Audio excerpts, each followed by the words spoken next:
After the collapse of the Soviet Union, Armenians faced an energy crisis that resulted in desperate families cutting down thousands of trees to heat their homes. Well, that's the genesis of Armenia Tree Project, which has become a model for global stewardship of our environment. Now, to learn more about ATP and its ongoing work, we welcome Jeanmarie Papelian, Armenia Tree Project's Executive Director. Anne-Marie, why do you think Carolyn Luger founded ATP? Carolyn is an activist, and she has been her whole life, and she is of Armenian descent. She was in Armenia in the very dark days of the early 1990s. There was a war, there was an energy crisis. Just before the Soviet Union had broken up, there had been a terrible earthquake that killed lots of people, and Armenia had not had a chance to even recover from that when all these other changes happened. And she saw that there was no heat, there was no water, there was no light, and people were even cutting down trees in the city parks to burn to heat their homes. And what she saw, because she's a visionary, is that if Armenia survived all these other crises, it would have an environmental crisis on its hands. So she started the Armenia Tree Project, and she talks about hope. You know, we often quote, there's a poet called Lucy Larcom who wrote, "He who plants a tree plants a hope." And at that time in Armenia, what was really needed was hope. So that's how Armenia Tree Project got started. Why did you expand beyond tree planting then to education? We were doing a lot of tree planting, and we felt that it was really important for the next generation of Armenians to be better stewards of the environment than their parents and grandparents had been. It only works if our continuing generations do better at it than we did. And so we started environmental education, and it started small, and it's grown to a huge project. We reach thousands of students every year, not only in Armenia, but in important parts of the diaspora. And we call that outreach to Armenian students in the diaspora, building bridges. And it's a lot of fun. There are Armenian schools in parts of the diaspora which have school trips to Armenia, and they will come and spend a day with Armenia Tree Project. They'll visit one of our environmental education centers. We'll pair them with students from a local school who are about their age. They'll have a lesson together, do a hands-on activity together, and then they all plant trees together. And that's why we call it Building Bridges. So it's a great program. Yeah. Absolutely. So how did you get involved in this? How does this kind of work with your passions? Right. So when I was a young student in law school, the earthquake in Armenia happened, and it was devastating.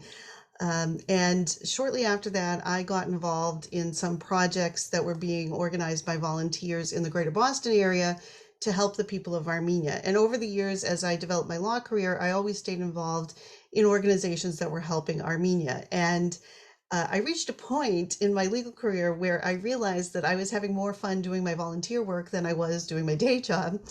And it was not long after that the original executive director of Armenia Tree Project had retired. I knew some people who were on the board. We started talking, and now here I am as the executive director of Armenia Tree Project. And it's been a great, I've really enjoyed every moment of it. It's a great job. I heard one time that someone's calling is where your greatest passion and the world's greatest need collide. And I just hear that in your story. Yeah, for me, I would say that's true. My greatest passion and the need in Armenia have collided. And so, yes, it's a job. I work very hard at it, but I enjoy every minute of it because I know that I'm making a difference for my friends, my brothers and sisters in Armenia.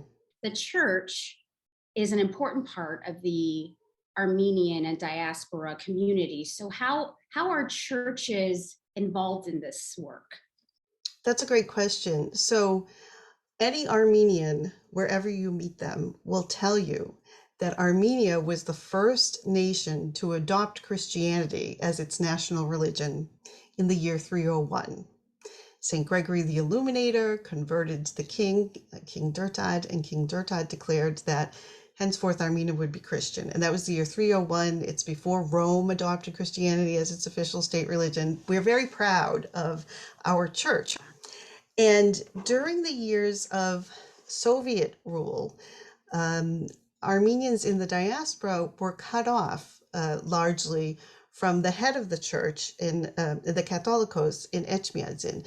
Nevertheless, churches in the diaspora became and still are an important focal point of every community. Now, we do joke about in almost every community in the diaspora, there will be at least 2 and maybe 3 Armenian churches. You're in Chicago. I think there are 5 Armenian churches, and that has to do with where you came from and at some point where your grandparents or parents' politics were, and so on and so forth. But we do build our communities, especially in the diaspora, around the churches. They are the center of our communities. And so we've had great luck as Armenia Tree Project spreading our message through churches. I'm always invited to come and speak at coffee hours and talk to Sunday school students and so forth. And it's a great message because, now I'm not a religious scholar, but I do know that very early on in the book of Genesis, when God is describing the things he has created to give to man, he mentions the trees. I have given you the trees with their fruits. And so trees are very important. They're vital to all of our lives. And we see that tied into our Christian religion. And for Armenians, what's really interesting is even in pagan times, Armenian culture goes back thousands of years. Even in pagan times, they worship the tree as something sacred. And there's lots of early pre-Christian symbolism of the tree of life.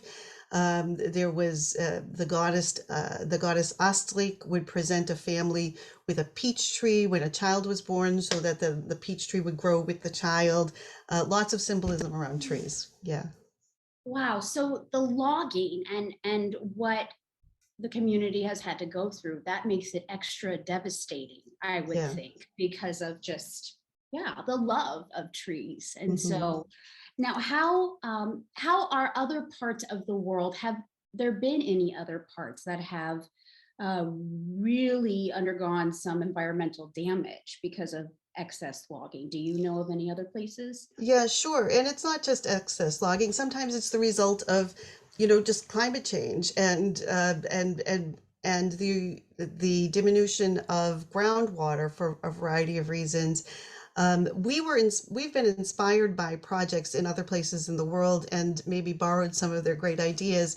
One of which is the Jewish National Fund, which for over 100 years has been planting forests in Israel, and they planted forests in the desert, and they've done a great job.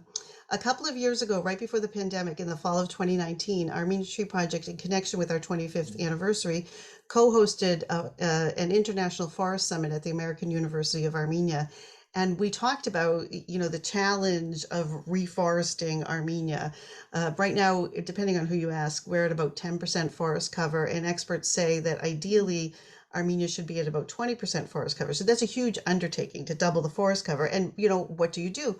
So we brought in some people from the Jewish National Fund, and they talked about, their approaches. And we brought in someone from the Green Belt movement, which is in Kenya. Now, Kenya is a very different climate and ecosystems than Armenia, but there are still lessons to be learned about engaging the local community and how to encourage people to take action on their own, because it can't just be a top-down. It's not going to work if it's just a top-down type of approach. It has to be a bottom-up approach from the local community on up. And so we've been inspired by that, and we've learned from it. And I will say, you hear a lot of stories these days about someone somewhere is going to plant some huge number of trees this year.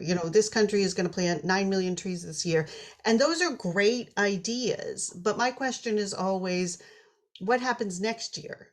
Because you need to take care of the trees, right? We're very proud at Armenia Tree Project that we have a high survival rate.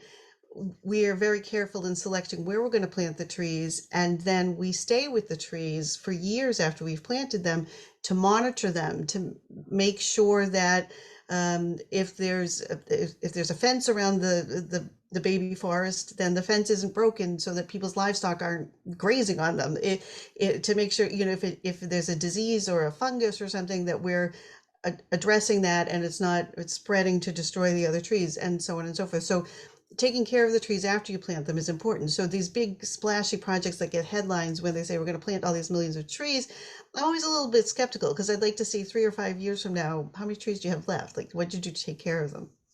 See, and I didn't even think of that Yeah. yes, we love that instant gratification. So to plant, but you are full service. Yeah. You follow them just as, wow. It's kind of like your congregation of people of these I trees. think there's a similarity, right? Yeah. Of do that, although your congregation probably talks less, but yeah, the trees. But wow, okay. So do you have a story or something that shows the growth, literally and figuratively, of this project? Well, sure. We have so many stories. We have a couple of different programs. We already talked about the environmental education program.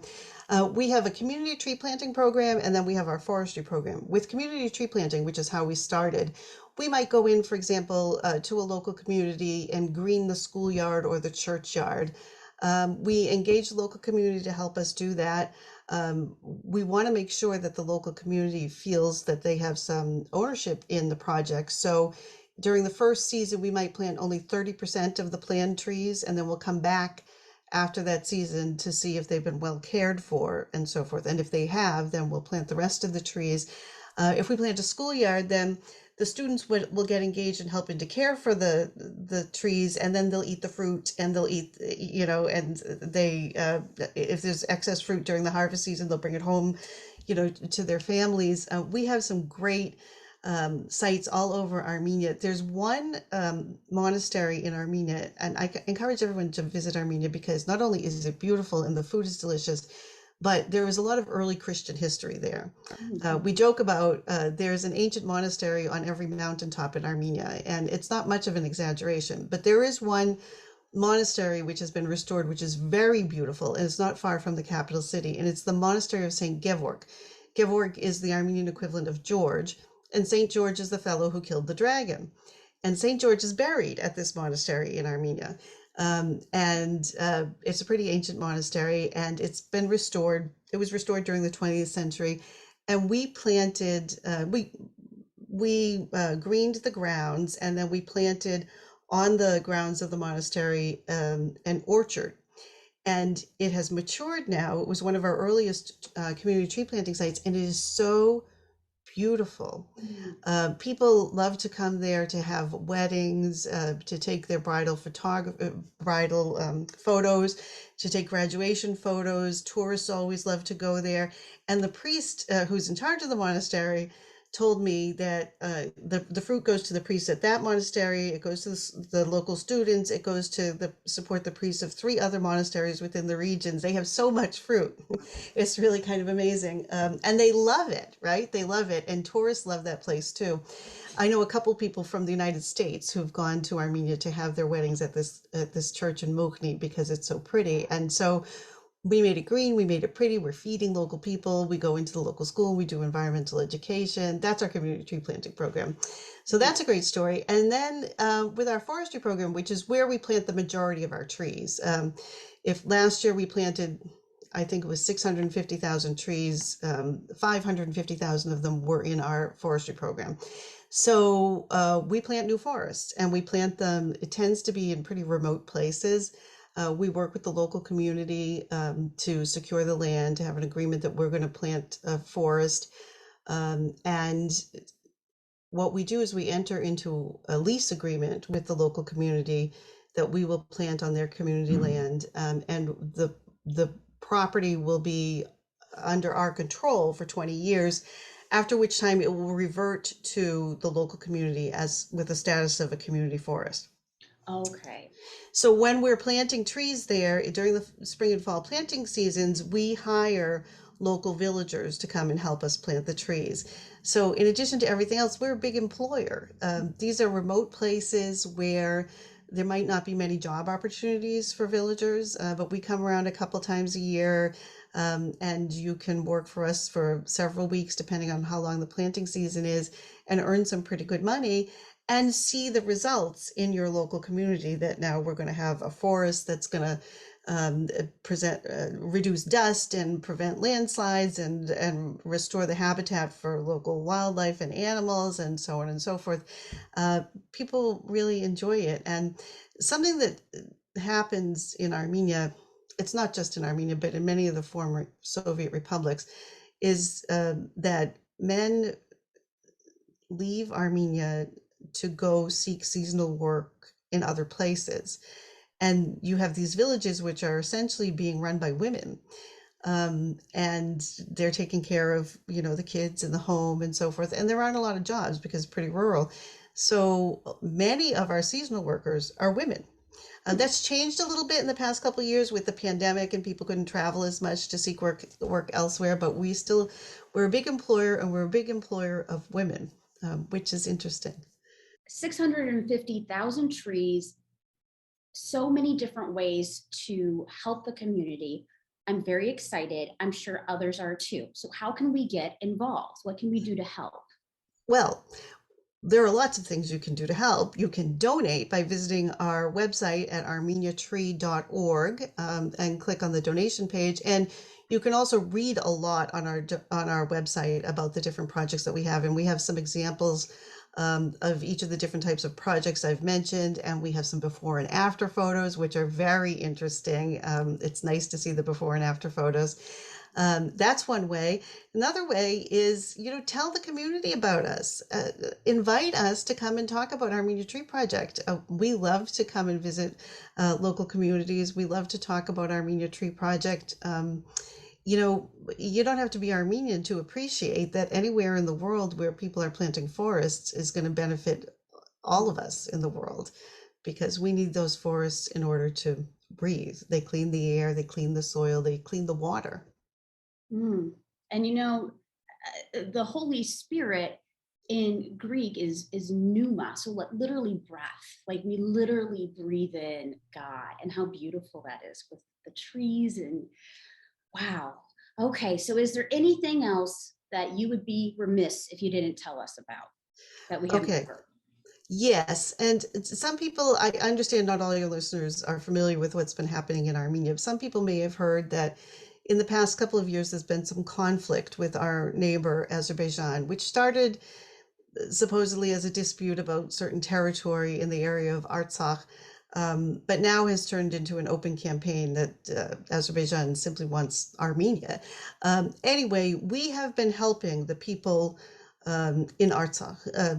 Armenians are still there. It's their indigenous land. Some of that land was lost during the 2020 war and is under Azeri hands. But the people who remain in Artsakh are Armenians, and those villages have been inhabited by Armenians for thousands of years. We are helping those people. We gave them small backyard greenhouses. After the war, we learned that some farmers had lost land and wouldn't be able to plant as many crops. There was a concern about potential food insecurity, and we decided to help them by installing small backyard greenhouses. And we had, it was interesting, I had a request from some students at the Worcester Polytechnic Institute. Are there any projects we could work on that you could need help with, right around the time that we were talking about this? And I said, sure. Can you help us figure out how to design a small, durable greenhouse that's easy to take care of, which could be affordably built from locally available materials in Artsakh? So not a big challenge, but they did. They did. And they came up with a design, and we installed the greenhouses. And we partnered with another local organization in Armenia called Green Lane NGO, which helps farmers improve the saleability of their crops. So we've given them, we gave them all fruit trees, but we also gave them soil and seeds and fertilizer, and we're teaching them how to use the greenhouses to expand the growing season so that they can plant. This will be the first winter that they have them, but hopefully plant almost year round, increase the number of crops they have, grow high value crops so that they can sell some of those herbs and vegetables to support their families. And people might think, since the war ended in 2020, that Artsakh is no more. Artsakh is still there, and the Armenians are still there, and they need our help. And these are the indigenous inhabitants of this region. They are Christians, and they are being persecuted by their neighbors who are not Christian because they are other. They need our support, and we are supporting them in the most basic of ways, helping them to grow food. So you can read all about that on our website too. And it's very exciting because some members of my team just came back from a visit last week, and took pictures of all the tomatoes and peppers and the things that were being grown in the greenhouses. One enterprising family is growing flowers that they want to sell in the market. So we're excited to see how it all turns out. Yeah. Oh my goodness. Your passion is just infectious. I just thank you so much. Was there Thank you. anything else? We want to make sure we get all the goodies on this. So anything else you can think of, or? The only other thing I'll say is come visit Armenia. It's beautiful. The people are friendly. You can come plant a tree with us, and we'd love to host you. Well, thank you, Jeanmarie, for sharing your story and for sharing ATP's mission with us. I'm Leanne Noland for Different Drummers and the Greater Chicago Broadcast Ministries. Keep the faith.